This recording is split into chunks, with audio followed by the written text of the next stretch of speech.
What is going on, YouTube? We are back, baby. Third live, back. Just getting started with a little Amazon FBA Q&A. We got the TikTok live right here as always. TikTok, is the sound good? Because I have the mic sitting on my computer. If it's not good, I'll fix it. But you always let me know if the audio is good. First shipment lands to the port in a few days. Been following for a minute. Appreciate the content. Let's go, Kay. God bless you. Wishing you Godspeed on your journey. Make sure that you stick to those fundamentals. Push for those reviews, right? That's going to be a big one. Have a well-structured PPC ad campaign. Make sure you have a high converting product listing. What sorts of multiples do those go for? To be vague, 3 to 6x EBITDA on this one. Bro, I wanted to bring this up on the call, but wasn't a good place. You wanted to bring up selling a company, Airstick? You can always bring things up on the call, my guy. Oh, never mind. This question. No, that would have been a great question for the call, brother. Airstick, one of the mentorship students, referring to our weekly group coaching calls. We're at the end of every single call. We do a little bit of Q&A. The students unmute their mics, and we have a nice little roundtable discussion. Always great discussions. Have you ever thought about the mental side of starting a business and how it can be isolating? Yes, very. I mean, it happened for me, man. I mean, remember who I was before I started a business. I was the party kid. And when I say party kid, like after high school, when we were like, we had this big group chat with a bunch of people from school, and it was always like, okay, whose house are we going to today? There would be weeks where it'd be like Wednesday, Thursday, Friday, Saturday, we would be out partying. And when I started my business, I obviously cut off a lot of that stuff. And I'm thinking that like all my people are going to support me, and I'm so hyped up, you know, and I start trying to put a lot of people up on game. But a lot of people started to be like, oh, what, like almost this vibe of like, oh, Luke thinks he's better than us, which I did not think that. I don't think I'm better than anybody, but yeah, like just this vibe of like the only people that I really talked to when I started my business was my best friend and his brother, because I was sleeping on their couch. But even his brother is the sweetest dude, but he was also still in the party scene and stuff. Even my best friend, like there'd be days where it's like, no, I got to work, or I don't have to, but I want to work. Every day, every hour that I worked was an hour that I was closer to getting off that couch, getting my own place, having a successful business. And then I had my mom, and my mom has always been really supportive. She never told me like, oh, don't go start a business. She was worried for me because she was taught the same thing that most of us were taught, that college was the way that people become successful. Go get a good degree and all these things. So yeah, man, I felt very isolated. It was for years. Sometimes I still feel isolated. You know what I mean? Because I'm in my own lane. There's people, unless you like, if you and I sat down, Airstick, and I've been blessed to have met a lot of cool people along my journey who were also hustlers, and they kind of get it. But like if you and I, Airstick, sat down and had a talk, we would have a lot of things. And even if we're completely different people, we would have a lot of things to talk about just because we're both in the game of business. But I go sit down and have that conversation with like a family member or something. They almost think that it's like the things that you're excited about are bragging. They, you know, a lot of people have the vibe of, oh, he thinks I'm better than him, or that he's better than me. And yeah, so it can become very isolating. But this is the thing that I think our generation kind of missed. Like, what's wrong with being alone? You know, like what's wrong with spending time on if anything, it really helped me mentally, because I used to feel like I always needed somebody else to go start a business, right? I'd have so many business ideas. And then one of my buddies, you know, same vibe, he'd be like, bro, we got to start a smoke shop. Do you know how good smoke shops do? And then the next week I see him, bro, we got to start a cleaning business. Do you know how well cleaning businesses do? He doesn't realize that every single business that you start, if you give it your all, has the potential to do well. And so I always felt like I needed that before I started my first business, my first actual business. but it's not a negative thing, right? Learn to be happy by yourself. You don't need other people for happiness. So that like really helped me out a lot. It helped me find myself, to be honest. It helped me learn who I was, because my identity was based around being the cool kid who was going out partying, raves, kicking it with everybody. I found my validation in everybody else. But then when I realized that everybody's validation didn't necessarily matter to me, um, it was a positive thing. It was hard in the beginning.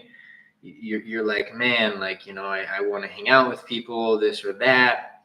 But I do think that it can be a very positive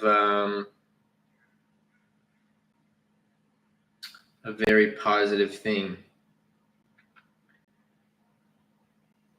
How are you planning to acquire customers? Pure organic.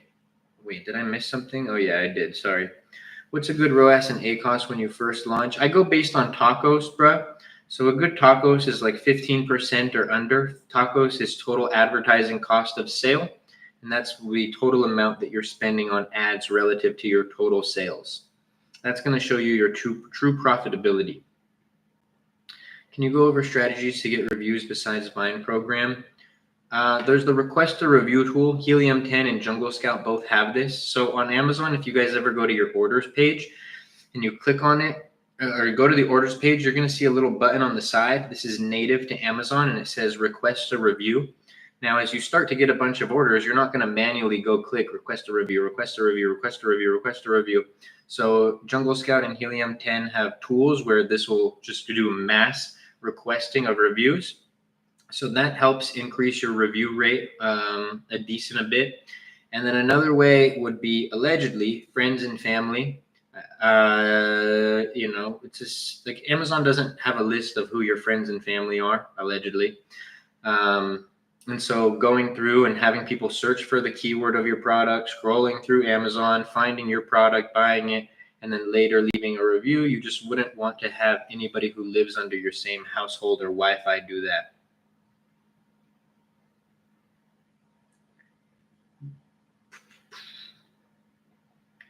People find product selling on Amazon without PPC. Is that possible? Not for private label. You have to market the product somehow. How to navigate that, and maybe a community that can always be there for each other. Yeah, I mean, that's why, that's one of the reasons why we have the private Facebook group for the mentorship students, Airstick, I don't know how often you're going through and reading some of the posts, but like, literally the last two student results, like students who posted results in the mentorship, talked about like how grateful and appreciative they were for the group, because even just the little things, you have a community who's like, they're Amazon sellers too, or people who are getting ready to start selling on Amazon. They're not going to spew negativity. They're going to support you. You have a question. If people have gone through that experience, they're going to help you. Another thing that really helped me was I felt like home. Remember that picture? So we were just on the mentorship call, and Airstick had brought up a point that I've talked about before, and I advise all of you guys to do this. Airstick even says he wished he had done it a little bit more. Document your journey. You don't have to post it on social media. Keep it for yourself. Keep it in your archives. But document your journey, because it's going to be really fun to go back and look at everything. But I was like, yeah, one of my favorite things to do is go through my Snapchat, because that was the platform that I had used the most back in the day. And so while we were on the call, Airstick was talking, and I start scrolling through my Snapchat memories, and I go to 2019, and I pull up a picture of me at my very first Amazon conference that I went to. Spent $1,500 just to go learn from one person about PPC ads. Even me, guys, at the beginning of my journey, I invested money into learning the game, and then somehow people think that that's a scam. Such a scam. But yeah, that was, I felt so at home there. I just, so you have the seminars, right? And obviously during the seminars, you're listening to the speakers talk, but then you have the in-between time during the seminars. And I'm sitting there picking up little gems, and I'm talking to people, and I'm hearing their experiences, and they're sharing their struggles. And that was so, like, it was invaluable. You couldn't put a price on that. Like, that $1,500 got made back instantly, essentially. And then also like the lunch breaks, and I had paid for a VIP ticket. So I was in like the VIP lunches and events, and just having a community around you definitely is so important during that time. You don't need it, right? You again learn to be alone. Be happy with being alone with yourself. But it definitely does help because you feel a little bit crazy when you're going and talking to people. And guys, I'm going to get to everybody's question. I'm obviously going question by question, but I will get to everyone's question. So feel free to keep asking them, and I go line by line. But when you go talk to people who don't understand business, like I mentioned, they think you're bragging. They might think you're arrogant, even if you're not coming off that way. So having a community is really helpful, like-minded individuals. Even on social media, like you guys can create community through social media as well. Pure organic on Amazon is not really a thing. Yes, exactly. How much yearly revenue would you need to have to sell a brand for above 10 million? It depends on the multiple that you have, but let's call it 3 to 6x EBITDA. So at 3x EBITDA, you're talking a brand that nets $3 million. At 5x EBITDA, you're talking about a brand that nets $2 million. At 6x EBITDA, you're talking about what, like 1.5 to 1.7? My mental math's not that great. How can I get a product to sell consistently every day, at least one unit? I like that, Timothy. The reason that I really love that question is because when I first started my journey, bro, I remember telling my cousin I'd be happy to sell out of my inventory, which was 300 units in 6 months. And if you do the math there, that's less than 1 unit every single day. There's people who come in the live and they're like, how do I guarantee that I'm going to make $10 million my first month selling on Amazon? It's like, okay, brother, don't get ahead of yourself. But it's having a good product differentiator so that you stand out and differentiate yourself from the competition. It's by having a good review strategy, and it is also having a good listing and a good PPC strategy. So if you dial those 3 things in, and good organic rank as well, if you dial those 3 things in, then it's pretty easy. Build each other up and get through issues together, where it's a good place to chat with people. The AMZ Masterclass Facebook group, baby. But yes, 100% that's important. You can find groups, bro. You could create your own group, essentially. Like, you guys are on social media. You're looking through my comments, probably other people's comments. Maybe you see somebody who's in the comments. And this is the thing. A lot of people want to take, but they don't want to give, right? And so how do you create a community? Like, I remember I would always want to put people up on game and teach people and help people. Like, I created my own community, 300 plus people, right? I don't share my products with students, but like, for example, if I really wanted to, I could go hit up 100 of my students to go buy my product and leave a review. And because I've created a community, those people would go and buy my product and leave a review, right? My guy, I don't know if I should dox this, but like my guy Airstick right here, he just launched a new product, hit me up. Hey, can you buy this product, leave you a review, and boom, there we go. He got a sale because he has a community around him. Another thing, though, talking about giving more than you take, maybe you guys see somebody leave a comment about like, oh, how do I get reviews? And you're like, I know how to get reviews. So send them a message. Be like, hey, bro, I saw that you commented on so-and-so's post. Let me put you up on game. Boom, boom, boom. And then now all of a sudden you and this person have a relationship. They feel not even like in a transactional way, but they're almost like indebted to you. Again, not in a transactional way, not that they owe you anything. Never do something with the intent that somebody owes you something. But now you go and create community through that.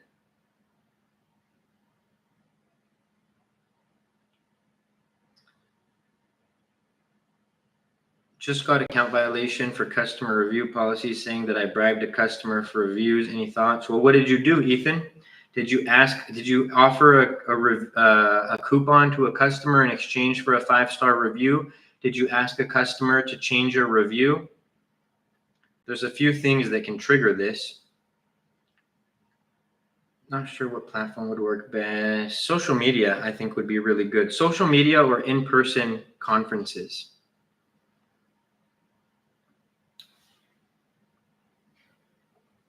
I did nothing. That's the thing. I'm trying to appeal it. Well, if you did nothing, Ethan, the cool thing is contact Amazon seller support. They're useless. So ask them to escalate the case to an internal team. An internal team will be able to help out a lot more, and just show receipts. Show any messages that you've sent to customers, or go show that you've never sent messages to customers, right? Because if you really did do nothing wrong, then you can get it reversed, my friend. How has life changed now that you have money?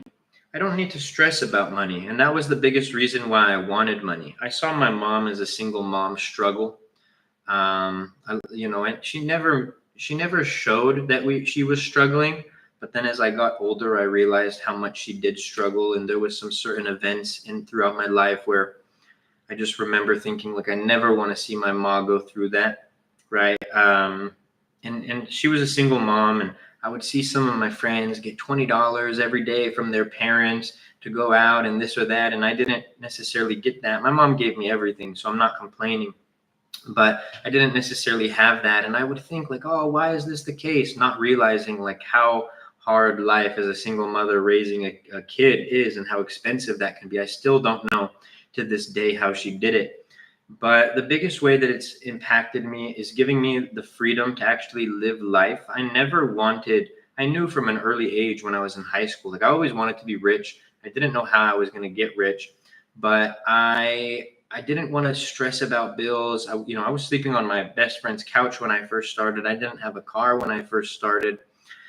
And so I just never wanted to be in that position in life. And then on top of that, there was, like my mom, who I did see struggle at times, and I never wanted to see her struggle.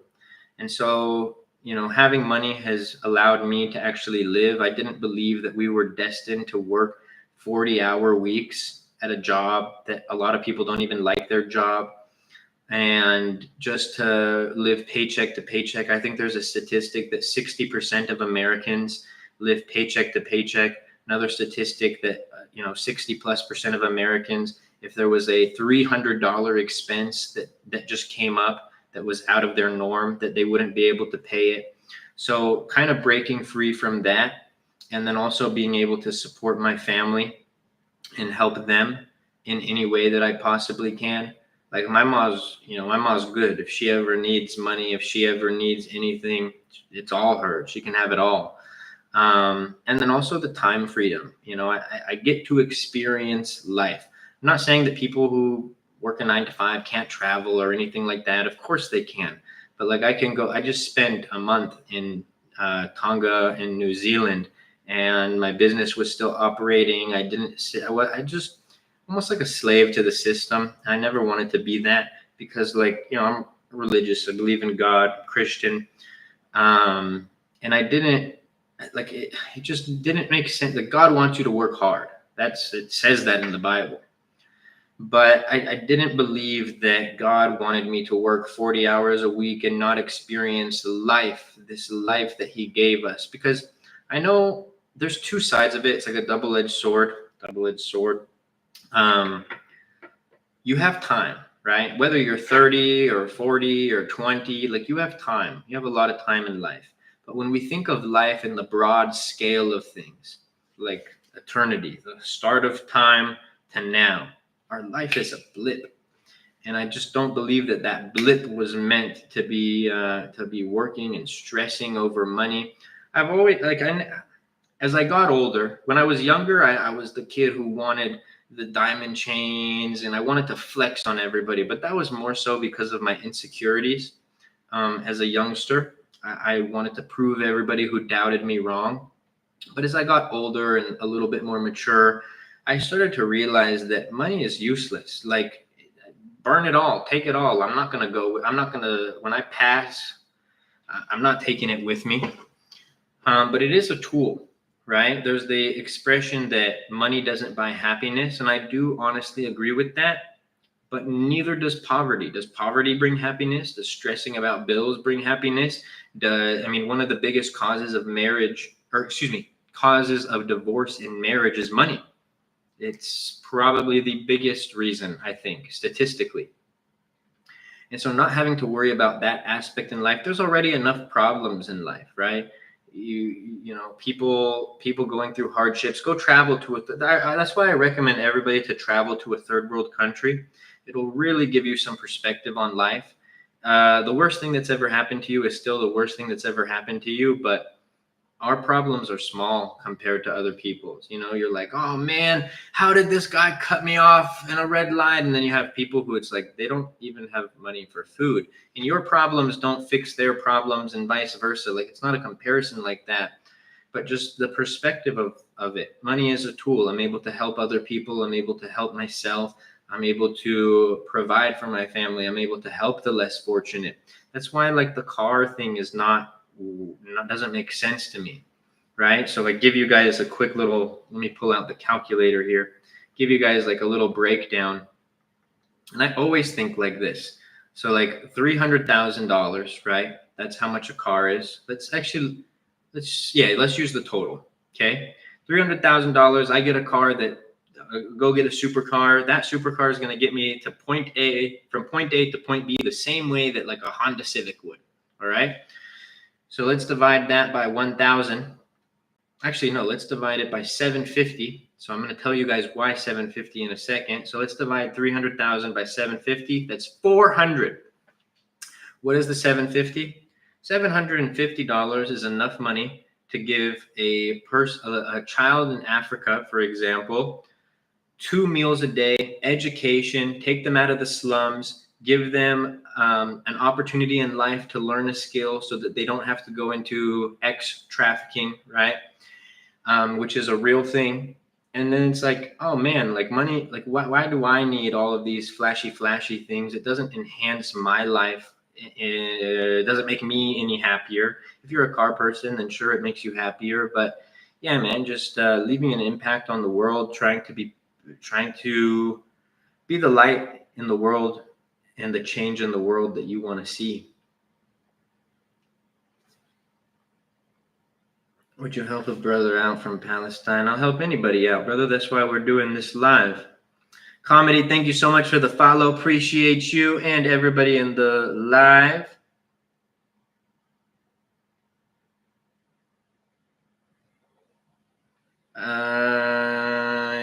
User 91, this live is not for you to promote your stuff. Just for the record. 40% profit margin on that account thrusted. Do you have a partner? If so, was it before or after you were successful? I do have partners, and it was after I was successful. My first brand that I started and sold was all on my own. Which supplier do you recommend me for FBA? It's not just one supplier. You find a supplier based on the product that you launch. Lost money on my first units to poor PPC, manager strat, ranked first, page, how to improve on the next order. Take all the things that you did wrong. Let me ask you, bro, and I'm not trying to I'm genuinely curious, but GTN, when your ads weren't performing well, did you go and push for more reviews? And did you go and try to optimize your listing? That's a big question. And please answer so that I can give you the best answer to your question. My mom's single too. I'm doing it for her also. I love that, user 84. God bless you, bro, and God bless you and your mom. Yeah, man, that's what it's about for me. Like, and then there's a quote that's like, your lack of commitment, not you, this is general. Your lack of commitment is an insult to the people who believe in you. Like, imagine my mom sacrificed everything, 18 years, sacrificed, doing her own thing, her dream career because she had a stable job and all of that, just for me to be like, all right, mom, thanks for that. I'm going to go off and do my own thing. When I was living with my buddy, because I had left home, because I had left home because of some family drama. I remember I got home after work one day, and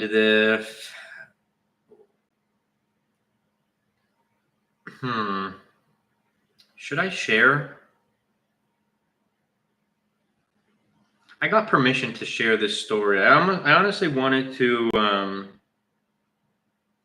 almost wanted to wait for a YouTube video to share the full story, but I don't know, kind of feeling it right now. User 84, you still in the live, bro? Yeah, I'm going to share it. I think I'm going to share it. Should I share it?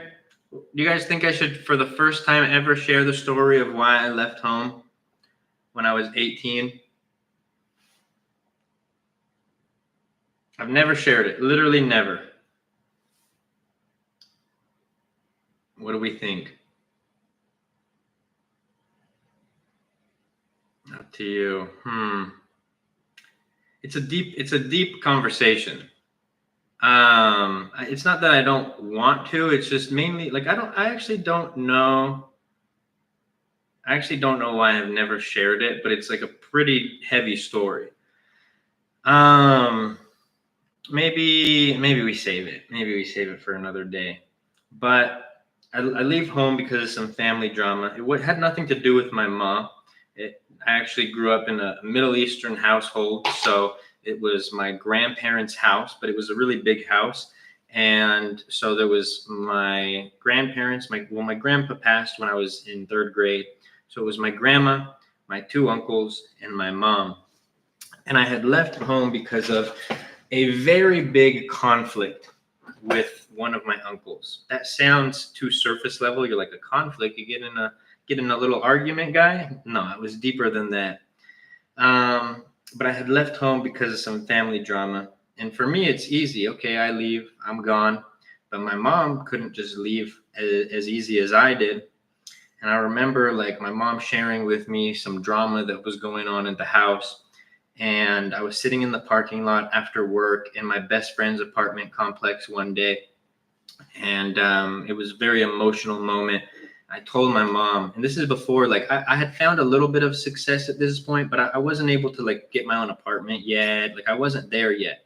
I was just building. I was in the building stage. And he said, don't share if you're going to cry. No, I wouldn't cry about it. Past that. And the person who I had issues with, I've made amends with them since. They were broken. It was a broken person who lost a battle that I also fought this battle in my own way, in my own life. And so, yeah, I remember it was like an emotional moment with my mom, and I'm telling her, like, Mom, I'm going to make it, and I'm going to be successful so that you never have to worry about anything ever again. I'm going to get you out of that house. I'm going to make sure that you're taken care of for the rest of your life. Like, that was more important to me than the diamond change, than the chains, the success, the cars, the watches. Like, it was always for my mom. God bless that woman.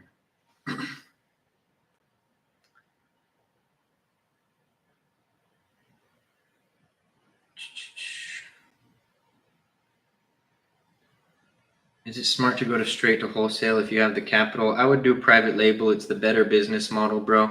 A lot of the wholesale and arbitrage sellers try to scare people away from private label, try to say, oh, you have to run ads. Oh, I sell products that already exist, already have demands. I outperform like 90% of wholesale and arbitrage sellers. Profit-wise, I probably outperform 99% of them. I'm running low on inventory. To restock, is it going to take 30 to 90 days? Any advice? It'll take like 30 to 60 days. That's including your shipping and everything. The advice is, if you're running out of inventory, place the order.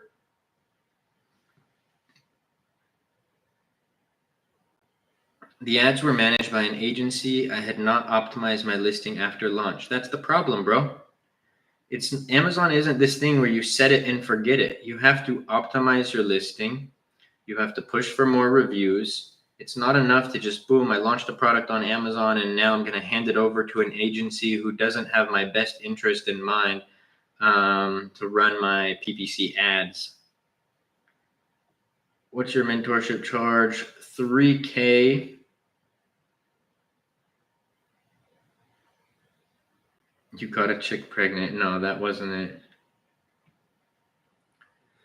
I'm Middle Eastern. We also have problems in the family. I understand. Yeah, man. Especially when you live in that like Middle Eastern vibe where like it's the whole household and stuff like that. It's old school ideology and things like that.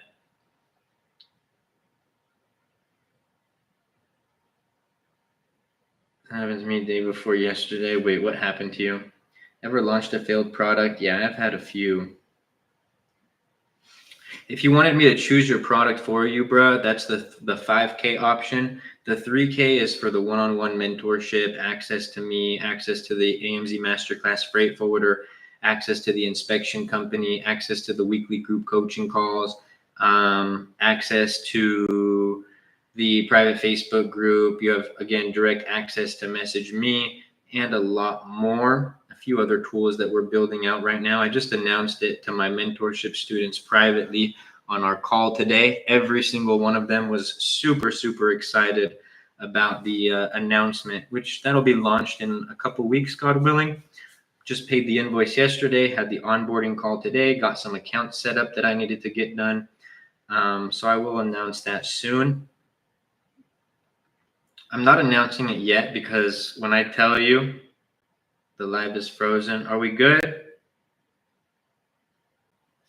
I think the Wi-Fi. Here, let me do this. Is that better? Is the connection better? Ever launched a failed product? Yeah, I've had a handful of failed products for sure. Am I doing too much? I'm launching 3 products that I believe in for the first time. I would launch one, brother.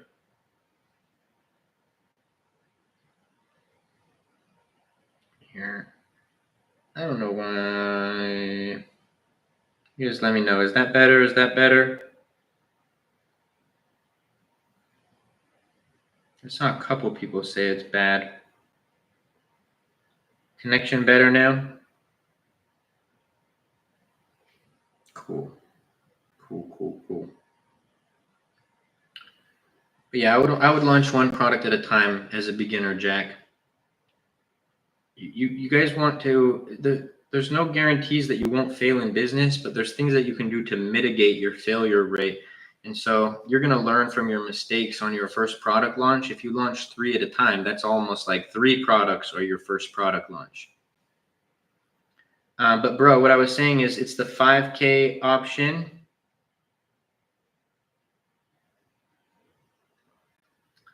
It's the 5K option for product selection.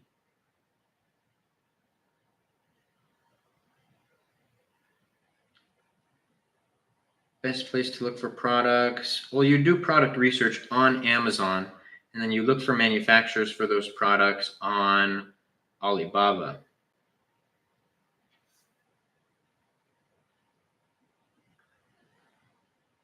His margins are better than his signal, Big W. It's funny. My internet's just been kind of tweaking today. I was supposed to reset it, but then I forgot. If it's better now, let me know. If anything, I can go reset it. What would you classify as a failed product? I'm halfway into my test order, 150 units left, and have not seen a green pay period. Well, a couple of things with that, Bailey. It's the goal of your first order isn't to run to the bank necessarily. It's to get proof of concept on a product. Now, I would consider it a failed product when I have done everything to try to get that product to a good point and it hasn't happened. So it's like if you haven't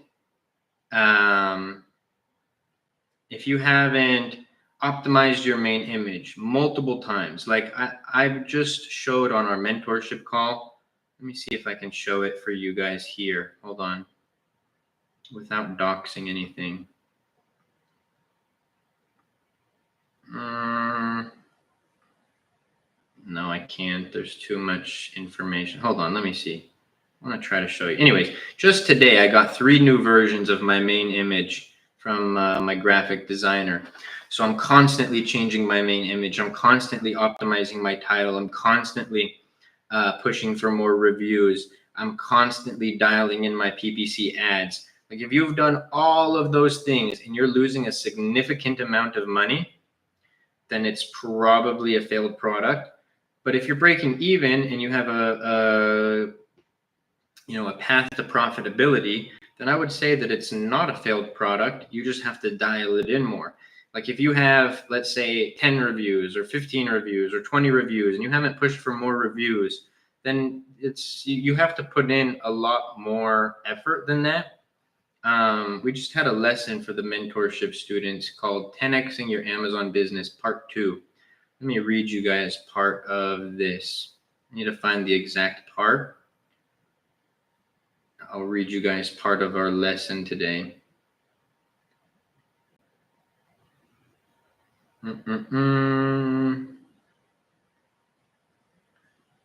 Well, like for example, this part right here. So it's like, don't just expect adversity, right? You need to train for it. The difference between an average and between average and elite is how they respond when things go wrong. So 10x sellers don't melt down when a shipment's delayed. PPC performance tanks. Their top keyword ranking drops. A competitor drops their price. They're going in and they're making proactive optimizations. If kind of like the homie who is up in here, I don't know if he's still in here, but the homie was like, oh, I had a failed product. I lost a bunch of money because of PPC. And I was like, well, did you optimize your listing? He's like, no, I didn't. I just launched the product and never optimized anything past that. Well, it's like, that's probably why the product failed. I'm not trying to kick him while he's down or anything like that. It's part of business. It's a learning experience. But like, optimize. And I think a lot of people, they'll almost like give up. It's like, but I changed my main image once. It's still not working out. I just launched a new product and I've changed the main image 6 times already. 6 times. 6 times. And we're finally at a point where that product is now starting to perform well. I went and pushed for reviews. I had a product that I launched a year or 2 ago. This actually happens a few products, but one that I'm thinking of is launched a product a few years ago. It was not performing well. We were getting like 1 to 2 sales a day, losing money on ads. But again, I didn't just let that keep running. Oh, okay, well, hopefully it'll just magically turn around later. No. I went, and at that time we had like 15 or 13 reviews. I went and pushed for another 20 reviews like a madman, got our product to 30 something reviews. And then on top of that, changed the main image, right? And then all of a sudden the next day after we get those reviews and I changed the main image, I woke up. So we would close the day with like 2 sales. I woke up to 6 sales for the day profitably. And that's because I was making those proactive optimizations. So the reason why I love the concept of 10x is because most people, I would honestly say 70% of new Amazon sellers are not implementing that strategy into their own business, right? Let me read you. Let's go to the part. This is part 2. Let me go to part 1. I'm going to give you guys a little insight here on a lesson that we've had in the mentorship, a little sneak preview for all of you.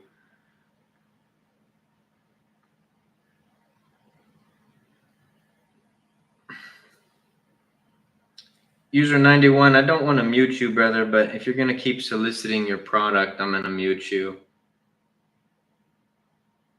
That'll be the last warning, brother.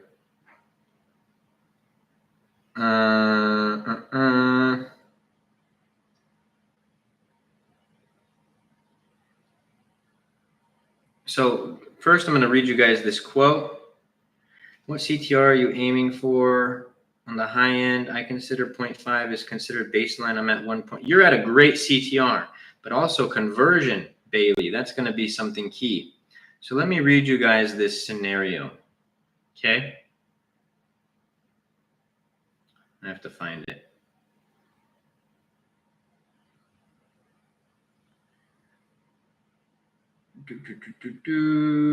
Okay, so I'm going to tell you guys a story, and then I'm going to read this off. So this was like a year ago, maybe 2 years ago. There was a cat who came into my live, right? I went a little too hard on this dude, so I feel bad because he didn't join the live after that. But I gave him a harsh reality, and he didn't really like that. So he comes in my life like a cat, like I don't know, it's like an expression. A guy. We'll just say a guy, not a real cat. So homie comes into my live. He's like, bro, my product isn't performing well. I'm spending a bunch of money on ads and my product's not converting. I asked him, I'm like, how many reviews do you have? He's like, 4. I'm like, okay, bro, well, I don't even run PPC ads until I get 10 to 15 reviews. And that's the minimum. That's like not even a lot still. Some people think, oh, I got 10 to 15. We're good. Off to the races. Nope, always push for more.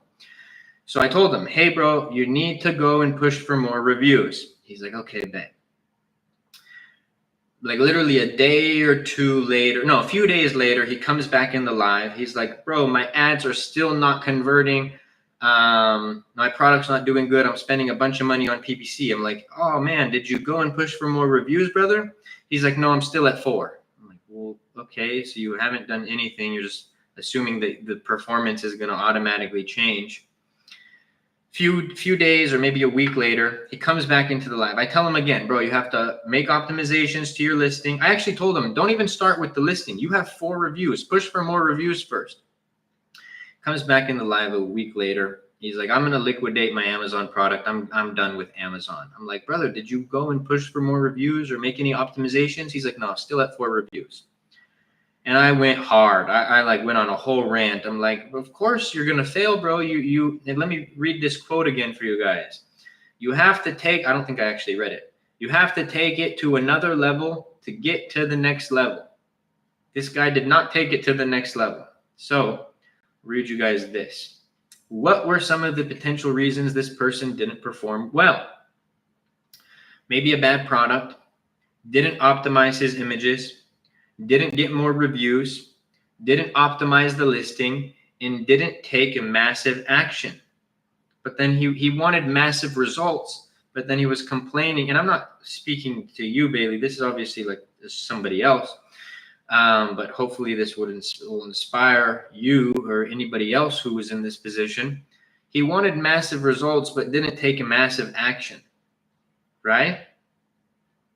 And so what could he have done to change that? He could have made a big push for reviews, like 20 plus reviews.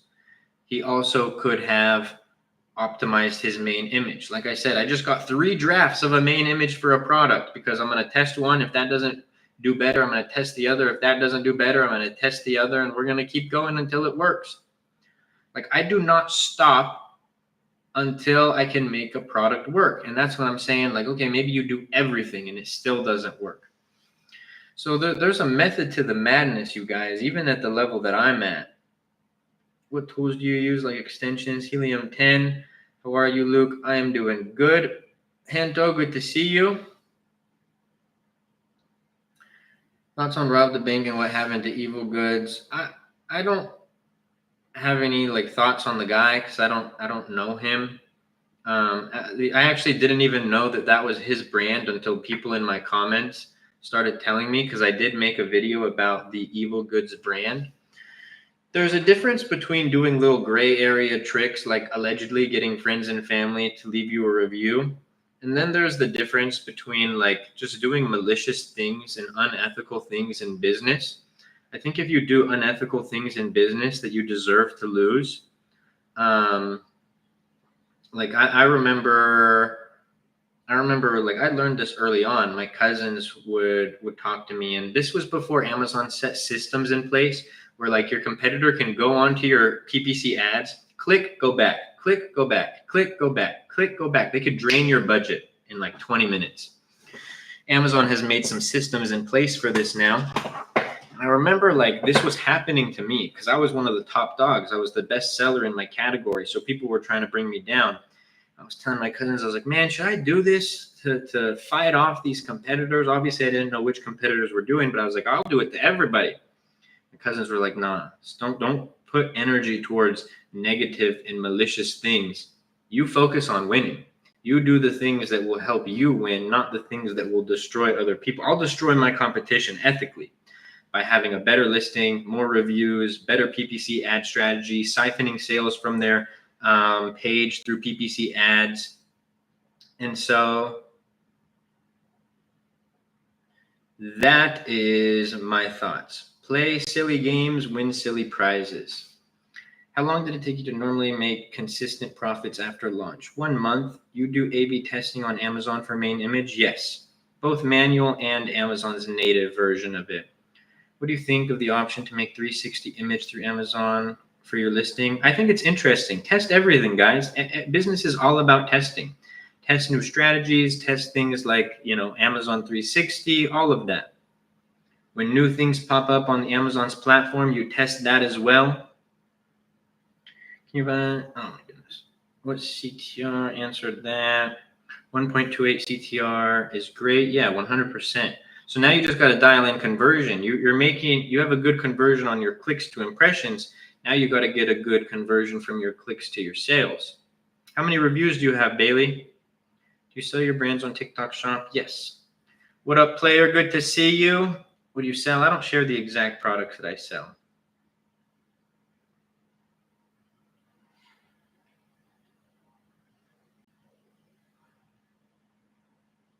Don't you love ignorant people? Literally so dumb. I made a video. I'm going to post it soon about it's in my drafts right now, but sometimes people got to realize that their comments that they leave on other people's social media say a lot more about them than they do about me, right? Or anybody that you're leaving a comment on. Most people don't, like, they're like, I gotcha, but all you're showing is that you're ignorant, right? There's the expression ignorance is bliss, but ignorance is also just ignorance. So, like, people comment, like, for example, I'm going to just pin it. I'm going to give you guys an example, and then we're going to move on to positivity. Like, homie here is like, if it's so amazing, why don't you do that? You know what I really read? I don't know what's being talked about, and I don't understand business, but I have nothing better to do with my life, so I'm going to try to spew negativity on somebody else's comment. We're going to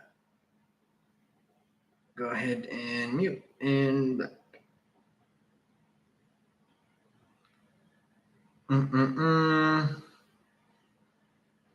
Yes, conversion rate is the issue with my product. Changed my infographics 3 times and lowered price, but you're right. I'll keep optimizing and trying in that department 100%. How many reviews do you have, Bailey? 40 reviews is a great point. So you've done that right, bro. I would really test out your main image a lot. That's going to be a big factor into your conversion.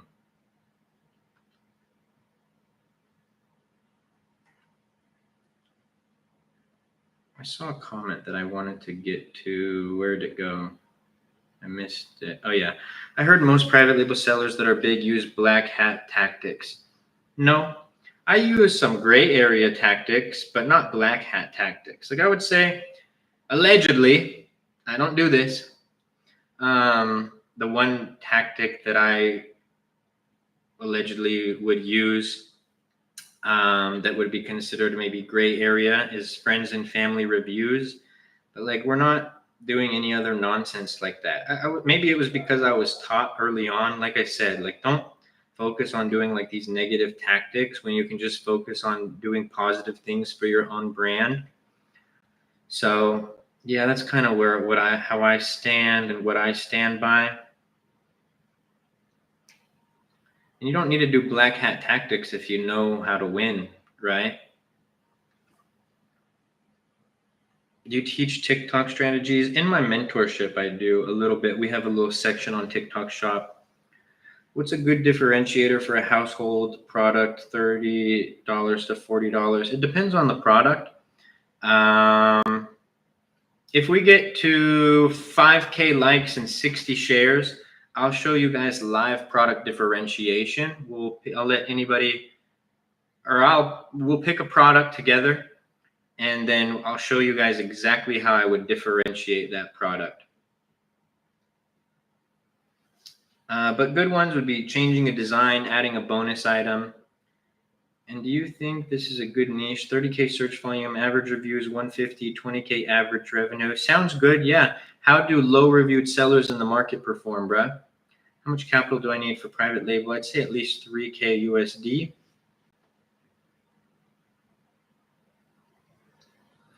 Winning by tearing others down isn't it. I mean, you don't win by doing that. What you guys will notice is like, do you guys see like Jeff Bezos commenting nonsense in people's page? You see Mark Zuckerberg commenting nonsense on people's page. I was gonna say Elon, but Elon's a bit of an internet troll, so it might be different. The people who have the most to say are doing the least. Just simple as that. You'd never take time out of your day to go spew. Like Airstick, you're a great example. You're crushing it. You don't sit there and like just go into people's stuff and talk about how much they're doing nonsense or this or that, or I disagree. Like you could disagree with people all you want. But that's still, I don't consider negativity. Like a great example, Airstick, is like how you comment. You see this lady and she obviously made very clear mistakes on Amazon, and you didn't sit there and tear her down. You were like, hey, I know somebody who could potentially help you. And then even when she didn't take the offer to be helped, and she decided to continue to complain and say, oh, that's it, blah blah blah, you even said like, hey, you had an offer to be helped for free, this or that. Like it wasn't negative. It was actually a very positive conversation because you're a winner. People who don't win don't spew nonsense to other people.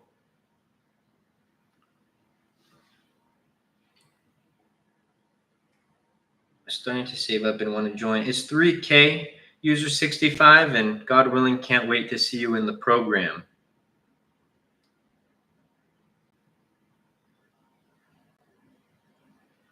People with 18 reviews and simple color change and good listings do 20K. Nice, but how do you want to look at how all sellers under like 200 reviews are performing? Like 20% or more of them are making 10K plus a month, and I'd say that's solid.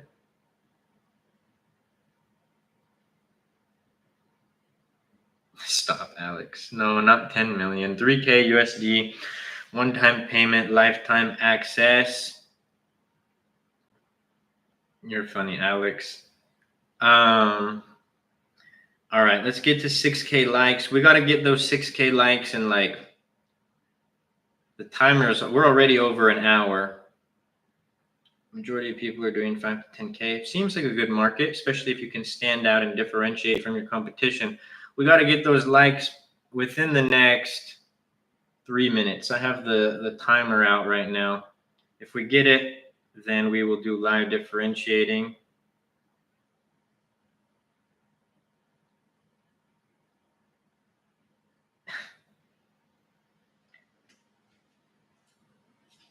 I cannot recommend the mentorship highly enough for those watching. So much content and value inside. Yes, sir. Says thumb is numb. That's awesome. I love it. I love it. Airstick can't be the only one liking. We're already at 2 minutes and 30 seconds left for us to do it. Hey, let's go. I forgot you're a moderator, Airstick. I honestly totally forgot about that. Let's go, baby. I was like, how'd that comment get pinned? Airstick did it. Airstick, Bailey. There's a few others, I think. Mentorship students up in here. Let's go.